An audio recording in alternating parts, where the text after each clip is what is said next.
ఇప్పుడు రేవంత్ రెడ్డి మంత్రులకు ఏది చెప్పినా మంత్రులు వింటలేరట. మంత్రులు ఇష్టానుసారంగా వ్యవహరిస్తురట. రేవంత్ రెడ్డిని పట్టించుకుంటలేరు, రేవంత్ రెడ్డి మాటను లెక్క చేస్తలేరు అనేది కొంత వినబడుతున్నటువంటి చర్చ. ఇప్పుడు రేవంత్ రెడ్డి చెప్పినట్టు మంత్రులు వినాలంటే రేవంత్ రెడ్డి ఏం చేయాలి? ఇద్దరు ముగ్గురు మంత్రులను తీసేయాలి. తీసేస్తే వేరే మంత్రులు సెట్ అవుతారు. రేవంత్ రెడ్డి మాట వినకపోతే రేవంత్ రెడ్డి మంత్రులను తొలగిస్తున్నాడు, రేవంత్ రెడ్డి మంత్రి పదవిలోకి వెళ్ళి తీసేస్తున్నాడు అని చెప్పి మంత్రులకు కూడా కొంత భయం పట్టుకుంటుంది.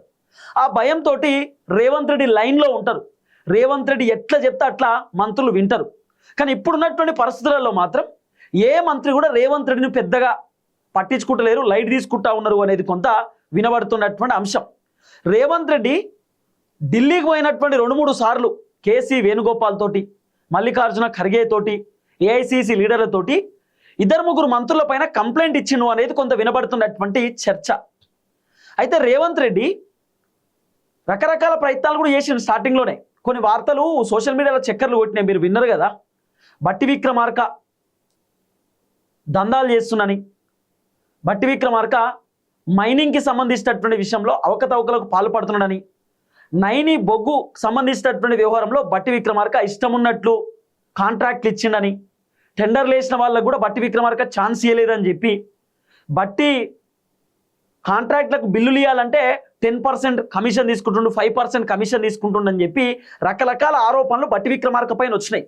బట్టి విక్రమార్క దళిత బిడ్డ, చాలా కష్టపడి డిప్యూటీ ముఖ్యమంత్రి అయిండు. కాంగ్రెస్ అధికారంలోకి రావడానికి బట్టన్న కూడా క్రియాశీలక పాత్ర పోషించాడు. బట్టన్న చాలా కష్టపడ్డాడు. బట్టి విక్రమార్క పైన ఏబిఎన్ రాధాకృష్ణ రకరకాల వార్తలు రాసిండు. బట్టి విక్రమార్క అట్లా, బట్టి విక్రమార్క ఇట్లా దందాలు చేస్తుండు, బట్టి విక్రమార్క స్కాములు చేస్తుండు, పర్సెంటేజ్ తీసుకుంటున్నాడు, ఇట్లా రకరకాల వార్తలు రాస్తే బట్టన్న 2-3 సార్లు ప్రెస్ మీట్ పెట్టాను.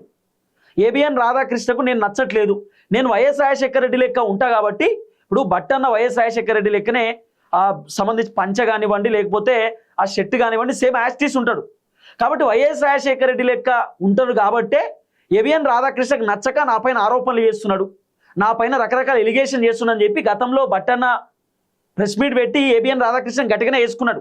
ఇండైరెక్ట్గా రేవంత్ రెడ్డిని కూడా ఇచ్చిండు. కొంతమంది నాయకులు కావాలనే మీడియా ఛానల్తో కుమ్మక్కై నా పైన తప్పుడు వార్తలు రాపిస్తురు, ప్రాపగండ చేస్తురు, తప్పుడుగా నా పైన ప్రచారం చేస్తురని బట్టన్న గతంలోనే రేవంత్ రెడ్డిని ఉద్దేశించి ఇండైరెక్ట్గా గట్టిగానే తిట్టిండు, గట్టిగానే విమర్శలు చేసిండు.